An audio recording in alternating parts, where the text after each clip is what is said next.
Good evening, everybody. Dr. Maranki asked that I please just do a revision on HPB, which I gladly will do.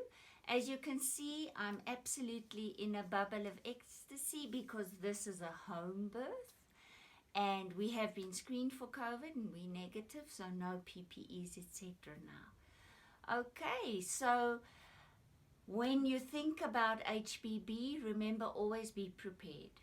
Very, very prepared. So we start at the beginning, and that is welcoming the couple into your labor ward.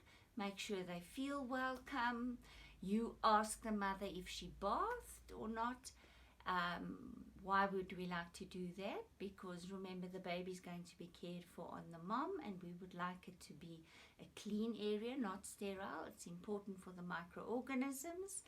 And the dad is very important because the reality is that you might be alone in your ComServe here in the labor ward, and then the dad needs to help you. So he is your helper. You then take him to the telephone and to the emergency contact numbers, and you say, Dad, please, if I say help, you contact the emergency room or Dr. So-and-so, and that is the number. Good. Then you look at your environment, no drafts, we don't want hypothermia. Privacy, please, and a nice clean environment where we're going to get everything ready which we need. Excuse me. So when we come, please be prepared. First of all, we're going to need 2 towels, 2 drying towels. Both of them will be green in the hospital. A cap, please, so let the mommies come to the labor ward with a cap, please. That's very important. Then you're going to need an artery clamp for the umbilical cord, and also a plastic cord clamp, which you will put closest to the baby.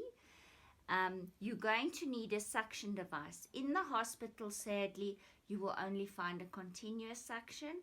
Can you remember I said we don't want to use this because too deep suctioning at the carina will cause a bradycardia. Now we must resus because you suctioned wrong. If, however, this is the only thing that is available, 2 centimeters down the nostrils and 5 centimeters in the mouth. Should it be necessary to suction, we never suction routinely, especially with our HIV positive babies. We don't want the mucous membrane to be disrupted. However, bulb suctions are much better because you can't go down deeply. So this is the HPB one. Very nice. Please make sure it can open so that you can clean it. But this is what we will use in our hospitals. You won't have the penguin suction. This you can find in theatre, in the emergency room, in an ambulance, and in a gynae ward. It works well with a vacuum and it suctions well. Okay, so please, when we get to suctioning, you must know how this works. Then we get to our bag mask ventilator. Very important, please, to always check the pop-off valve prior to every birth. It's important that it works. So this sound that you hear here is normal because the excess pressure we're generating here must escape through the pop-off valve. So check that. Then you will have different size masks. This is just to show you that you cannot use a pediatric mask. It is too big. Okay, this is the size mask for a newborn baby, and this is the one you will use for a premature baby. So you will know the gestational age, and according to that you will prepare everything.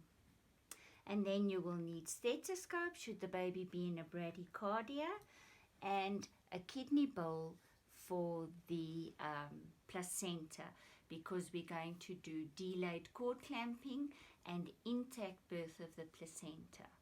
So the next scenario I'm going to show you will be an uncomplicated birth with a healthy mommy. Okay, thank you.